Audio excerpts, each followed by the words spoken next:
Hey everyone.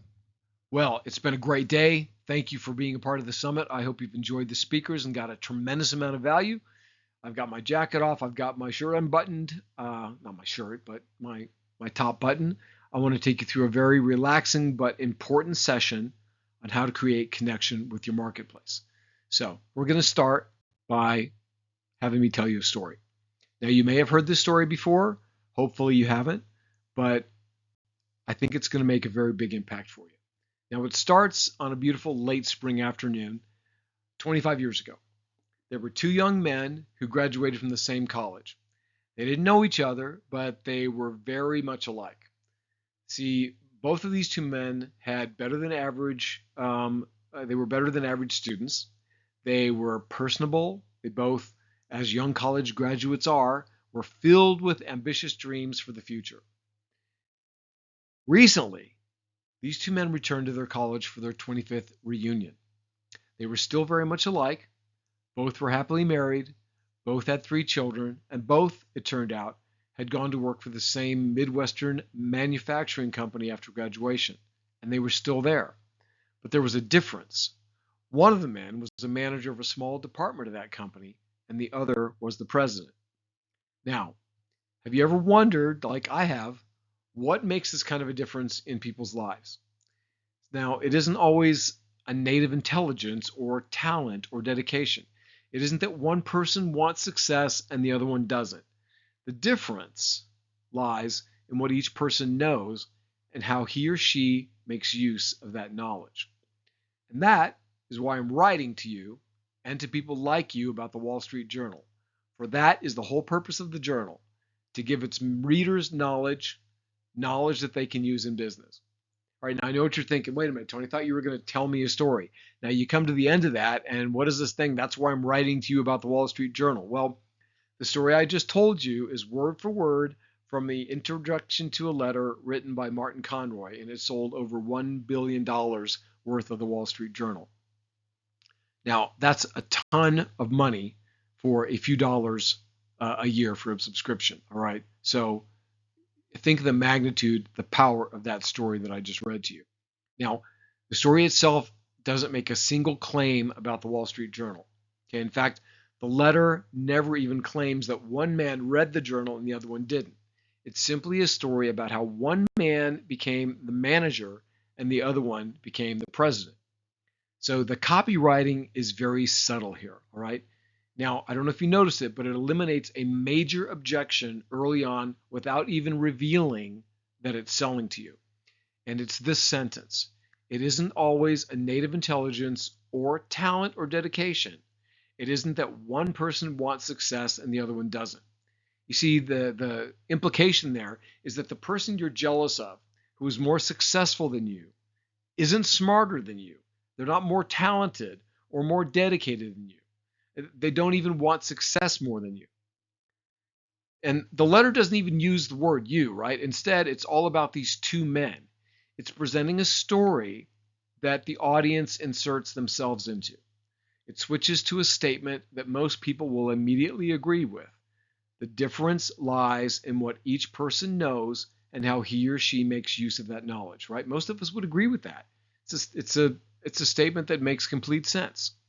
You see, but the key is it's those secrets you don't know that are holding you back. And it adds even more credibility by talking about how he makes use of that knowledge. So you think about knowledge plus action equals power, results, and progress, right? So this story is just an illustration, right? It was the theme that led the reader into the rest of the message. Now, maybe it got you thinking, maybe not, but this letter, it got people thinking about success and how failure and success weren't determined by luck. It was determined by knowledge and action, right? Here's a statement from Rachel Gillette from Fast Company. It's: if you want someone to remember your message in a presentation, an article, or a report, tell them a story. And that is so true, right? So, question I have for you is, what stories are you telling in your business? This example is proof that the stories don't even have to be about you personally, right? This Wall Street Journal example. They don't have to be about your clients. They simply need to sneak the message you're trying to get across into your customer's subconscious. Now, maybe their choices really can make a difference. Wow. Of course, maybe our choices can really make a difference. We need to understand the power of stories, especially today, because many of your competitors may be making off the wall promises, right? The promises in some markets have gotten so big that sometimes you just can't compete head to head with them anymore, or everybody's saying the same thing. But a well told story can grab attention, and it can almost invisibly get your message across. And if you do it right, the customer won't even feel like they're being sold, right? They're just listening to a story. So, like I said before, we're all telling, what story are you telling in your business? We're all telling a story. Whether you're telling one or not telling one, you're telling a story. And storytelling is going to cut through sales resistance when it's done right. If you can appeal to your customers' emotions first. See, all sales are emotional sales. It doesn't matter what you're offering. Everything is emotional. For example, you know Nike, it sells athletic shoes and apparel, right? Their Just Do It slogan is world famous, and a major component of their marketing strategy is that they pay these top pros millions of dollars to endorse them and wear their clothing, right? Now, if you think about it, that makes zero sense from a logical perspective, right? What difference does it make to your life that Nike pays LeBron James $30 million a year? You know LeBron is only wearing Nikes, shoes, and clothing because he's getting paid a literal fortune to do it, right? I mean, you're not going to jump like LeBron and win NBA and championships because you wear Nikes. So, why are they doing this? Well, it's because Nike couldn't promise any kind of athletic improvement from buying their products. It simply wouldn't be true. But they're not trying to appeal to your logical side. Oh, sure, they talk about the science behind their products and they give it cool titles like Flyware and Nike Free and Air Force, Vapor Max. I don't know. I wear Nike, so I know some of these things. I can't think of another one. But sure, the point is they are well made and they do have a reason why behind them, right? They talk about the science behind the construction of their shoes, particularly. But they appeal first to your emotions and endorsements from the champions that you want to emulate. And then they back up those emotions with the logic and the science behind their products, right? I mean, why is LeBron James worth over $30 million a year to them? Why have they paid so many pros in other sports to endorse their products? It's because they're telling a story about their products. So, Nike is telling a story and they're bypassing your sales filter. They do this because they can't directly make any claims about what their products will do for you, but they can connect their products to the emotions that you feel for the pros. And when one of the pros wins a championship, then that becomes part of their story, Nike's story. If they came out and said, you jump higher or win more matches because of their products or our products, then your BS detector would go ding, ding, ding, ding, ding. I mean, you'd immediately demand that they prove it. And obviously they can't, right? So remember this, people don't buy the products you create, they buy the stories that you tell. And every successful product or service and company has a story behind it. And this starts with your origin story and what influenced you to start your business. But then it continues past that and also details what gives you purpose today. It ties into a mission that's greater than you alone and forces you to build a community that's connected to a higher purpose. You're on a mission to change something about your industry, maybe to improve the lives of your clients and even extend your message outside your personal influence. This is a thing that I want you to think about. Are you on a mission to change something about your industry, about the world? How do you want to improve the lives of people, your clients? How do you want to get your message to your personal, outside of your personal influence? How do we do this? So start by thinking about your favorite mooks and boovies. That's a great word, mooks and boovies. How about movies and books? Long day, I'm sorry. There are similarities behind all of the stories, right? And it doesn't matter whether they're about hobbits and wizards, romance and sinking ships, mysteries, murders. There's always a hook. There's something that grabs you about the story, And you could typically describe a hook in 30 seconds or less. There are thousands of movies that you could watch, but say you think about your favorite one, or like this is the one that you choose to occupy your time with. Maybe you've gone back to it multiple times. What is it about that draws you back? So that's the hook. Now you need a hook too in your business. And quite simply, a hook is why someone should pay attention to you. So if we think about customers buy based on emotion and then they justify it with logic, your first tendency is to create a logical presentation of why your products or service deliver better results than the competition. But that's not an effective way to share your message, right? Features and benefits are logical. They're part of the overall message, but they are not the language of your customer. It's like you're speaking two different languages totally. You understand your subject, you're immersed in it every single day. You can choose between the good and the bad, but your customers often don't have that privilege. They have a different background, they're new to the subject, they're being told hundreds of different things by the competitors in the marketplace, and they're not sure how to choose what's right for their unique situation.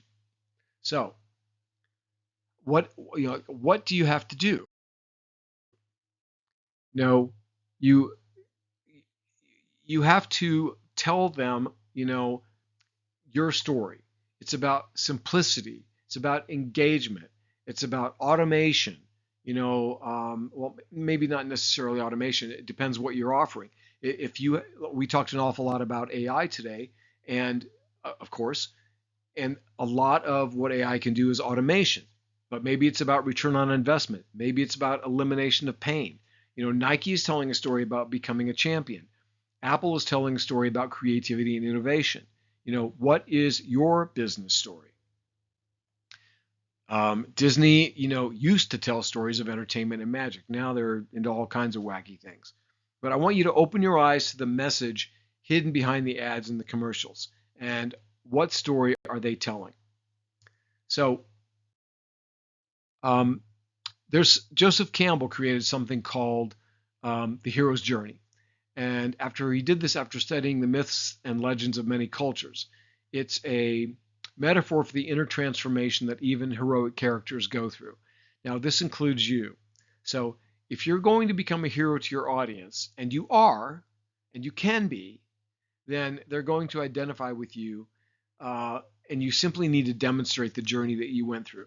What took you from being a mild mannered average person into the superhero that is able to help free them from the challenges they're facing today. I love this quote here by LeVar Burton, the actor, because storytelling and visual storytelling was put in the hands of everybody. We have all now become storytellers, and that's more true today than ever before, right? With social media and everybody being able to have their platform, we are all storytellers. So, you have value to share with the world. How did you get to where you are today? What struggles have you faced? What have you discovered that will help others in their journey? Now, I don't know your story.